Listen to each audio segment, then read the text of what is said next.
Hallelujah. യേശുവേ സ്തോത്രം, യേശുവേ നന്ദി. നമ്മുടെ കുടുംബത്തിൽ കൂടുള്ള എല്ലാ അനുഗ്രഹ ശാപങ്ങളും നമ്മൾ ബന്ധിച്ച് നിർവീര്യമാക്കാൻ പോവാണ്. എല്ലാവരും ഏറ്റവും കർത്താവായ യേശുവേ, ഞങ്ങളോ ഞങ്ങളുടെ മാതാപിതാക്കന്മാരോ ഞങ്ങളുടെ ആൾക്കാരും കാല് വേദനയ്ക്കുണ്ടെങ്കിൽ ഇരിക്കാട്ടോ, കുഴപ്പമില്ല. സാധിക്കുന്നവരെന്നാ മതി. പ്രായാധിക്കോ ക്ഷീണമൊക്കെ ഉള്ളവർ ഇരുന്നാൽ കുഴപ്പമില്ല. കർത്താവായ യേശുവേ, ഞങ്ങളോ ഞങ്ങളുടെ മാതാപിതാക്കന്മാരോ ഞങ്ങളുടെ പൂർവികരോ ഞങ്ങൾ അനുഭവിക്കുന്ന ഭവനത്തിന്റെ വസ്തുവകളുടെ പഴയ ഉടമസ്ഥരോ പഴയ അവസ്ഥകളോ വഴി ഏതെങ്കിലും അനുഗ്രഹ തടസ്സങ്ങളോ പരാജയങ്ങളോ ശാപബന്ധനങ്ങളോ ഉൾക്കൊള്ളുന്നെങ്കിൽ ഞങ്ങളുടെ കർത്താവായ യേശുക്രിസ്തുവിന്റെ നാമത്തിൽ അവിടുത്തെ കുരിശുമരണത്തിന്റെ യോഗ്യതയാൽ തിരു രക്തത്തിന്റെ ശക്തിയാൽ തിരുനാമത്തിന്റെ ശക്തിയാൽ എല്ലാ പരാജയങ്ങളും എല്ലാ അനുഗ്രഹ തടസ്സങ്ങളും എല്ലാ ശാപബന്ധനങ്ങളും ഞങ്ങളുടെ ഭവനങ്ങളിൽ നിന്ന് ഞങ്ങളുടെ പ്രിയപ്പെട്ടവരിൽ നിന്ന് ഞങ്ങളിൽ നിന്ന് നിർവീര്യമാകട്ടെ, നിർവീര്യമാകട്ടെ, നിർവീര്യമാകട്ടെ. ഗലാത്യരുടെ ലേഖനം 3-ാം അധ്യായം 13-ാം വാക്യം, ക്രിസ്തു നമ്മെ പ്രതി ശപിക്കപ്പെട്ടവനായി തീർന്നുകൊണ്ട് നിയമത്തിന്റെ ശാപത്തിൽ നിന്ന് ഞങ്ങളെ രക്ഷിച്ചു. ഈ തിരുവചനത്തിന്റെ അത്യുന്നതമായ വിടുതലിന്റെ ശക്തി ഞങ്ങളുടെ മേൽ, ഞങ്ങൾക്കുള്ളവരുടെ മേൽ, ഞങ്ങൾക്കുള്ളവയുടെ മേൽ വ്യാപരിക്കട്ടെ, വ്യാപരിക്കട്ടെ, വ്യാപരിക്കട്ടെ. വെളിപാടിന്റെ പുസ്തകം 22-ാം അധ്യായം 1-ാം വാക്യം, ഇനിമേൽ ശപിക്കപ്പെട്ടതായി ആയിരിക്കുകയില്ല. ഈ തിരുവചനത്തിന്റെ അത്യുന്നതമായ വിടുതലിന്റെ ശക്തി ഞങ്ങളുടെ മേൽ, ഞങ്ങൾക്കുള്ളവരുടെ മേൽ, ഞങ്ങൾക്കുള്ളവയുടെ മേൽ, ഈ സ്ഥാപനത്തിന്റെ മേൽ, ഈ ധ്യാന കേന്ദ്രത്തിന്റെ മേൽ വലിയ വിടുതലായി, വലിയ അനുഗ്രഹമായി വ്യാപരിക്കട്ടെ, വ്യാപരിക്കട്ടെ. കടബാധ്യതകൾ വിട്ടുപോകട്ടെ, വിവാഹ തടസ്സങ്ങൾ വിട്ടുപോകട്ടെ, ദാമ്പത്യ അകർച്ചകൾ വിട്ടുപോകട്ടെ, മക്കളുണ്ടാകാനുള്ള തടസ്സങ്ങൾ വിട്ടുപോകട്ടെ, ഒരു തടസ്സങ്ങൾ വിട്ടുപോകട്ടെ. എത്ര പണം കിട്ടിയാലും ചെയ്യാത്ത അവസ്ഥകൾ ഈശോയുടെ നാമത്തിൽ മാറിപ്പോകട്ടെ. Hallelujah, hallelujah. ഞങ്ങളുടെ ഭവനത്തിലെ, ഞങ്ങളുടെ ജീവിതത്തിലെ, ഞങ്ങളുടെ കൃഷി ഇടങ്ങളിലെ, ഞങ്ങളുടെ ഉപജീവന മാർഗങ്ങളിലെ എല്ലാ പരാജയങ്ങളും എല്ലാ ദുഃഖങ്ങളും എല്ലാ അനുഗ്രഹ തടസ്സങ്ങളും ഞങ്ങളുടെ കർത്താവായ യേശുക്രിസ്തുവിന്റെ നാമത്തിൽ നിർവീര്യമാകട്ടെ, നിർവീര്യമാകട്ടെ, നിർവീര്യമാകട്ടെ. Hallelujah, hallelujah, hallelujah, hallelujah. ഇരു കരങ്ങളും സ്വർഗത്തിലേക്ക് ഉയർത്തി നമ്മുടെ ഭവനത്തിലെ എല്ലാ അനുഗ്രഹ തടസ്സങ്ങളെ ശാപങ്ങള് എല്ലാം നിർവീര്യമാകാൻ നമ്മുടെ കർത്താവിനോട് സ്തുതിച്ച് പ്രാർത്ഥിക്കാൻ പോവാണ്. Hallelujah, hallelujah. കർത്താവായ യേശുവേ, ശക്തി സമൃദ്ധി ആവട്ടെ. ഇവരെല്ലാം അനുഗ്രഹങ്ങളാകട്ടെ കർത്താവേ.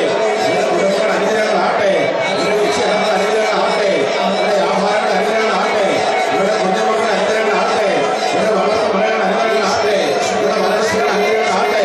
Hallelujah, hallelujah, hallelujah. കാണുന്നത് കാണപ്പെടാത്തമായ എല്ലാ പരാജയങ്ങളുടെ ഭാഷകളും വിട്ടുപോകട്ടെ, എല്ലാ ശാപങ്ങളും നിർവീര്യമാകട്ടെ. എല്ലാ വിശുദ്ധത്തിന്റെ യോഗ്യത ഈ ഭാഗങ്ങളിൽ അനുഗ്രഹമായി ആദരിക്കട്ടെ. വരണേ, വരണേ, വരണേ.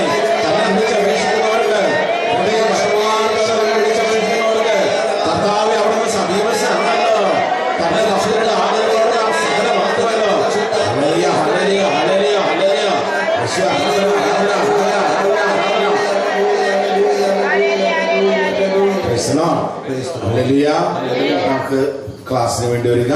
ചൊല്ലിത്തരുന്ന പ്രാർത്ഥന ചൊല്ലുക. കർത്താവായ യേശുവേ, അങ്ങയുടെ പരിശുദ്ധമായ തിരുഹൃദയം പോലെ ഞങ്ങളുടെ ഹൃദയത്തെ അവിടുന്ന് മാറ്റണമേ. തിരുവചനങ്ങൾ കേൾക്കുവാനും ഹൃദയത്തിൽ ഉൾക്കൊള്ളുവാനും ജീവിതത്തിൽ പ്രാവർത്തികമാക്കുവാനും അത് മറ്റുള്ളവർക്ക് പകർന്നു കൊടുക്കുവാനും അങ്ങനെ ഞങ്ങൾ ഈ ലോകത്തിലും പരലോകത്തിലും അനുഗ്രഹമായി മാറുവാൻ ഞങ്ങളുടെ കർത്താവേ ഞങ്ങളെ അഭിഷേകം ചെയ്യണമേ.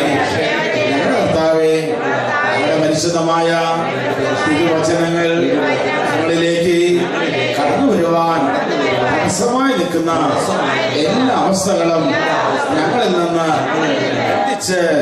ബന്ധിച്ച് വീര്യമാക്കണമേ.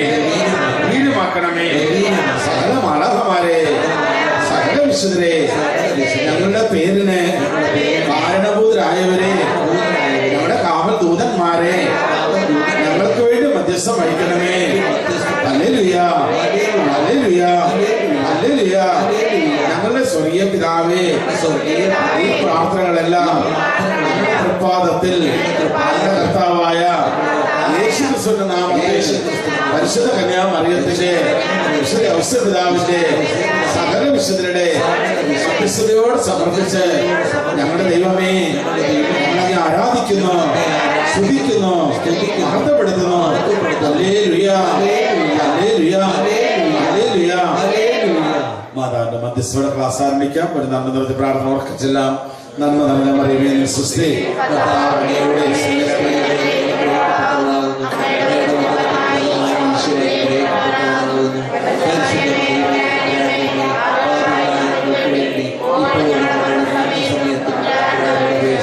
പിതാവിനും പുത്രനും പരിശുദ്ധാത്മാവിനും സ്തുതിയെ.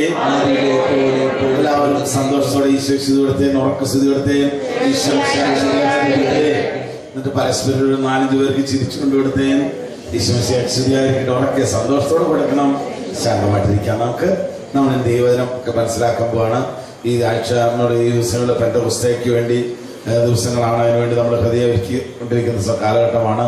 ദൈവമക്കളെ, അടുത്ത ഞായറാഴ്ചയാണ് പെന്തക്കോസ്തയായിട്ട് നമ്മൾ ആഘോഷിക്കുന്നത്. 2 ദിവസമുള്ളൂ. Praise the Lord, hallelujah. അപ്പം പരിശുദ്ധാത്മാവിനെ കുറിച്ച് കുറച്ച് ചിന്തകൾ നിങ്ങൾക്ക് തരുവാൻ വേണ്ടിയിട്ടാണ് ഇന്ന് കർത്താവിൻ്റെ ആത്മാവ് എനിക്ക് പ്രചോദനം നൽകുന്നത്. Price the Lord, hallelujah. വിശുദ്ധ ബൈബിളിൽ പരിശുദ്ധാത്മ നമ്മൾ ആദ്യമായി കാണുന്നത് എവിടെ വെച്ചിട്ടാണെന്നറിയോ? ബൈബിൾ ആദ്യ പുസ്തകത്തിലാണ്. ബൈബിൾ ആദ്യ പുസ്തകത്തിന്റെ പേരാണ് ഉൽപ്പത്തിയുടെ പുസ്തകം. പറഞ്ഞെല്ലാവരും ഉൽപ്പത്തി പുസ്തകം 1-ാം അധ്യായത്തിന്റെ 2-ാമത്തെ വാക്യത്തിലാണ് ബൈബിളിൽ ആദ്യമായിട്ട് പരിശുദ്ധാത്മാവിനെ കാണുന്നത്. അവിടെ എങ്ങനെയാണ് നമ്മൾ കാണുക? ജലത്തിന്റെ മുകളിൽ ദൈവത്തിന്റെ ചൈതന്യം ചലിച്ചുകൊണ്ടിരുന്നു. Price the Lord. ജലത്തിന്റെ മുകളിൽ ദൈവത്തിന്റെ ചൈതന്യം. ഒന്ന് വായിച്ച ആരെങ്കിലും ഒരാൾ പ്ലീസ് വായിച്ചോ. ആഴത്തിന് മുകളിൽ അന്ധകാരം വ്യാപിച്ചിരുന്നു. ദൈവത്തിന്റെ ചൈതന്യം വെള്ളത്തിന് മീതെ ചലിച്ചു. എല്ലാവർക്കും പറയാം, ദൈവത്തിന്റെ ചൈതന്യം വെള്ളത്തിന് മുകളിൽ. അവിടെയാണ് ബൈബിൾ ആദ്യമായിട്ട് പരിശുദ്ധാത്മാവിനെ കാണുന്ന രംഗം കേട്ടോ. പിന്നെ ബൈബിളിലെ ഏറ്റവും അവസാനമായി പരിശുദ്ധാത്മാവിനെ കാണുന്നത് ബൈബിളിലെ ഏറ്റവും അവസാനത്തെ പുസ്തകത്തിന്റെ പേരാണ് വെളിപാട്. വെളിപാട് 22 അധ്യായമാണ്. 22-ാമത്തെ അധ്യായത്തില് അവസാന വാചകങ്ങളിലാണ് പരിശുദ്ധാത്മാവിനെ അവസാനമായിട്ട് കാണുന്നത്.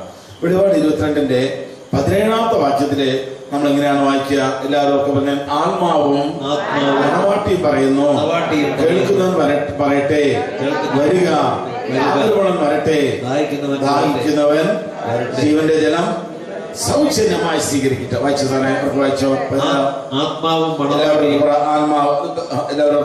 ആത്മാവും ആത്മാവും മണവാട്ടിയും പറയുന്നു, വരിക, കേൾക്കുന്നവൻ പറയട്ടെ, വരിക, ദാഹിക്കുന്നവൻ വരട്ടെ, ആഗ്രഹമുള്ളവൻ ജീവന്റെ ജലം സൗജന്യമായി സ്വീകരിക്കട്ടെ. സൗജന്യമായി സ്വീകരിക്കുക. അപ്പൊ ഏറ്റവും ചുരുക്കി പറഞ്ഞാൽ ബൈബിൾ ആരംഭം തൊട്ട് അവസാനം വരെ എല്ലായിടത്തും പ്രകടമായി നിൽക്കുന്ന വ്യക്തിയാണ് ആര്? പരിശുദ്ധാത്മ. Price the Lord. അപ്പൊ നമ്മൾ ആ പരിശുദ്ധാത്മാവിനെ കുറിച്ചാണ് നമ്മൾ ചിന്തിക്കാൻ പോണേ. ആദ്യമായിട്ട് നമ്മൾ ചിന്തിക്കാൻ പോണത് എന്താണ് ഈ പരിശുദ്ധാത്മാവ്? നമ്മൾ ധാരാളം കേൾക്കുന്ന വാക്കാണ്, ധാരാളം പ്രാർത്ഥിക്കുന്ന വാക്കാണ്. നമ്മൾ എല്ലാ ദിവസവും പരിശുദ്ധാത്മാവ് വരണമേ, നിറയണമേ. പ്രത്യേകിച്ച് ധ്യാനങ്ങളിലൊക്കെ പരിശുദ്ധാത്മാവിന് നിറവിന് വേണ്ടി നമ്മൾ ദാഹത്തോടെ പ്രാർത്ഥിക്കുന്നുണ്ട്. നിങ്ങൾ എന്തെങ്കിലും ചിന്തിച്ചിട്ടുണ്ടോ? എന്ത് ഈ പരിശുദ്ധാത്മാവ് എന്ന് പറയുന്നത്? നിങ്ങൾക്ക് തോന്നുന്ന മറുപടികളൊക്കെ പറഞ്ഞേ. നിങ്ങളുടെ ആത്മാവിന്, നല്ല മനസ്സിന് തോന്നുന്നു, നിങ്ങളുടെ ബോധ്യങ്ങൾ എന്താ പരിശുദ്ധാത്മാവ് നിങ്ങളുടെ കാഴ്ചപ്പാടില്? ഒരു വ്യക്തി. ഓക്കെ, പറഞ്ഞോ. അടുത്ത ആൾ പറഞ്ഞോ. ഓരോരുത്തരും ഓരോ മറുപടി പറഞ്ഞോ. അത് എന്താണ് പരിശുദ്ധാത്മാവ്? ത്രിത്വത്തിലെ ഒരാള്. ഓക്കെ, ഇത്രയുള്ള ഒരാൾക്ക് മറുപടി പറയാനുള്ളൂ. സഹായകൻ. അടുത്ത ആൾ സഹായകൻ എന്ന് പറഞ്ഞു. Very good. ദൈവത്തിന്റെ പരിപാലന കടുപ്പായി. ഓക്കെ, അത് തെറ്റാണ്. ഓക്കെ, എന്തായാലും നിങ്ങൾ പറഞ്ഞത് ഒരാൾ വെച്ച് ബാക്കി പറഞ്ഞതൊന്നും തെറ്റല്ല, പക്ഷെ അതൊക്കെ അപൂർണങ്ങളാണ്. നിങ്ങൾ പറഞ്ഞതിലൊന്നും പരിശുദ്ധാത്മാവ് ഒതുങ്ങിയിട്ടില്ല. പരിശുദ്ധാത്മാവിനെ ഈ പ്രപഞ്ചത്തിൽ ഉൾക്കൊള്ളിക്കാൻ ഒറ്റ വാക്കുള്ളൂ. അത് മറ്റൊന്നുമല്ല, എല്ലാവർക്കും പറഞ്ഞു പരിശുദ്ധാത്മാവ് ദൈവമാണ്. പറഞ്ഞെല്ലാവരും പിതാവാ ദൈവത്തെ പോലെ പുത്രനാ ദൈവത്തെ പോലെ പരിശുദ്ധാത്മാവ് എന്താണ്? അതിന്റെ ഓരോ ഭാഗങ്ങളാണ് നിങ്ങൾ പറഞ്ഞത്. ദൈവമക്കളെ, പരിശുദ്ധാത്മ ദൈവമാണ്. അതിൽ കുറെ നമ്മൾ എന്ത് പറഞ്ഞാലും അതെല്ലാം തെറ്റ് എന്ന് പറയാൻ പറ്റില്ല, പക്ഷെ അപൂർണങ്ങളാണ്. എന്താണ്? അപ്പോൾ പരിശുദ്ധാത്മാവ് മുഴുവൻ ഉൾക്കൊള്ളിക്കാൻ ഒരു വാക്കുള്ളൂ, പരിശുദ്ധാത്മ ദൈവമാണ്. ഇനി നമ്മൾ ചിന്തിക്കാൻ അടുത്ത വിഷയമാണ്, ഈ പരിശുദ്ധാത്മ നമ്മളുണ്ടോ? ചോദ്യം നിങ്ങളോടാണ്. പരിശുദ്ധാത്മ നമ്മളുണ്ടോ? ഉണ്ട്. എന്താ തെളിവ്? അത് വിശ്വാസമാണ്. ബോധ്യത്തെ എവിഡന്റ് ആയിട്ടുള്ള തെളിവുകളല്ല. ഒരു വ്യക്തിയിൽ പരിശുദ്ധാത്മ ഉണ്ടോ ഇല്ലയോ എന്ന് എങ്ങനെ നമുക്ക് തന്നെ സെൽഫ് ഇവാലുവേഷൻ, നമുക്ക് തന്നെ നമ്മളെ സ്വയം വിലയിരുത്താൻ പറ്റും. നമ്മുടെ ആകെ എല്ലാ കാര്യങ്ങളും വിലയിരുത്താൻ പറ്റും. അതിന് പരിശുദ്ധാത്മ തരുന്ന മാർഗം ബൈബിളിലുള്ളത്. എങ്ങനെയാണ് എനിക്ക് തന്നെ എന്നിൽ പരിശുദ്ധാത്മ ഉണ്ടോ ഇല്ലയോ എന്ന് മനസ്സിലാക്കാൻ സാധിക്കുക? അതിന് പരിശുദ്ധാത്മ തരുന്ന മാർഗമാണ് കൊരിന്ത്യരുടെ 1-ാം ലേഖനത്തിന്റെ 12-ാം അധ്യായത്തിന്റെ 3-ാമത്തെ വാക്യം. ഒന്ന് കൊരിന്ത്യർ 12:3 നമുക്ക് ഓരോരുത്തർക്കും നമ്മിൽ പരിശുദ്ധാത്മ ഉണ്ടോ ഇല്ലയോ എന്ന് ഒരു ദർശനക്കാരനെടുത്ത് ഒരു സന്ദേശക്കാരനെടുത്ത് പോകണ്ട, നമുക്ക് തന്നെ സ്പഷ്ടമായി മനസ്സിലാക്കാൻ സാധിക്കുമെന്നാണ് പരിശുദ്ധാത്മ നമ്മൾ പഠിപ്പിക്കുന്നത്. ഒന്ന് കൊരിന്ത്യർ 12:3 വാക്യം. ആരെങ്കിലും ഏറ്റു പറഞ്ഞ് ഏറ്റുവായിച്ച എല്ലാവരും ദൈവാത്മാവ് മുഖേന സഹോദരൻ നിർത്തുന്ന എല്ലാവരും ഏറ്റു പറയണം. അല്ലെ, ഞാൻ വായിക്കട്ടെ. എല്ലാവർക്കും മനസ്സിലാക്കിയെന്ന് ഏറ്റു പറയണം കേട്ടോ. നമ്മളിപ്പോ മനസ്സിലാക്കിയാലാണ് അനുഗ്രഹത്തിന് 3 തലങ്ങൾ. എല്ലാ അനുഗ്രഹത്തിനും എത്ര തലമാണ്? എല്ലാവരും പറഞ്ഞേ. 1 മനസ്സിലാക്കേണ്ട തലം, പറഞ്ഞെല്ലാവരും. 2 പ്രാവർത്തികമാക്കേണ്ട തലം, രണ്ടാമത്തേതാണ്. 3 അനുഗ്രഹിക്കേണ്ട തലം, മൂന്നാമത്തേതാണ്. ഇതിൽ അനുഗ്രഹിക്കേണ്ട തലം ആരിലാണ് നിക്ഷിപ്തമായിരിക്കുന്നത്? അനുഗ്രഹിക്കുന്ന വ്യക്തി ആരാണ്? ദൈവം. അപ്പൊ അത് മാറ്റി വയ്ക്കാം. ദൈവോട് ശ്രദ്ധിക്കാൻ അനുഗ്രഹിക്കാൻ.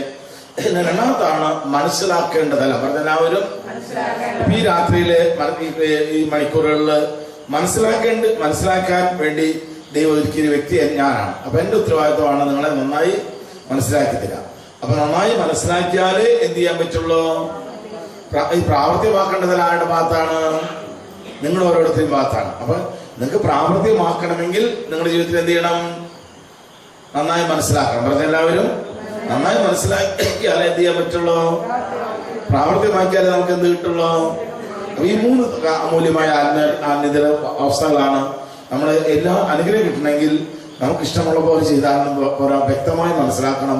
വ്യക്തമായി മനസ്സിലാക്കിയാലേ ദൈവം ആഗ്രഹിക്കുന്ന പോലെ പ്രവർത്തിക്കാൻ. നമ്മൾ ക്ലാസ്സിന്റെ ആരംഭത്തിൽ പഠിച്ചില്ലേ, ദൈവം ആരംഭിക്കുന്ന പോലെ പ്രാർത്ഥിച്ചാലേ ആ ദൈവം അനുഗ്രഹിക്കുള്ളൂ. പ്രൈസണം. അപ്പൊ ദൈവം മനസ്സിലാക്കേണ്ട തരമാണ് ഈ മണിക്കൂറുകളിൽ. പിന്നെ നിങ്ങളുടെ ദൈനംദിന ജീവിതത്തിലാണ് പ്രാവർത്തികമാക്കേണ്ട തരം.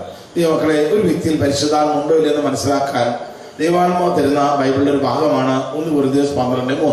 എല്ലാവരും ഉറക്കേറ്റ് പറഞ്ഞ് ദൈവാത്മാവ് മുഖേനയായി സംസാരിക്കുന്നവരാരും യേശു ശപിക്കപ്പെട്ടവനാണ് ഒരിക്കലും പറയില്ലെന്നും യേശു എന്റെ കർത്താവാണ് എന്നേറ്റു പറയുവാൻ സാധിക്കണമെങ്കിൽ പരിശുദ്ധാത്മാവ് മുഖേനയല്ലാതെ ആർക്കും സാധിക്കില്ലെന്ന് നിങ്ങൾ ഗ്രഹിക്കണമെന്ന് ഞങ്ങൾ ആഗ്രഹിക്കുന്നു.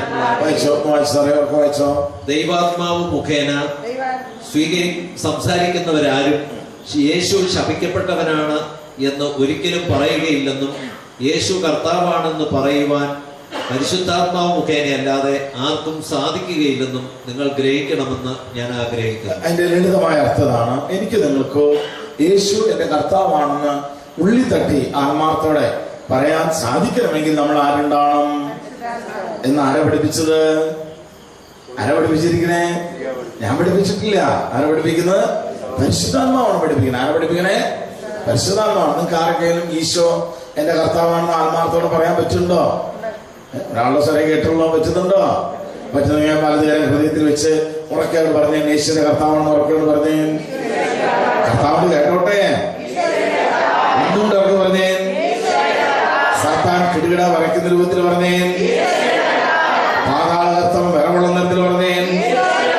സ്വർഗത്തിൽ വലിയ റിജോയ്സുന്ന തരത്തിൽ പറഞ്ഞേ.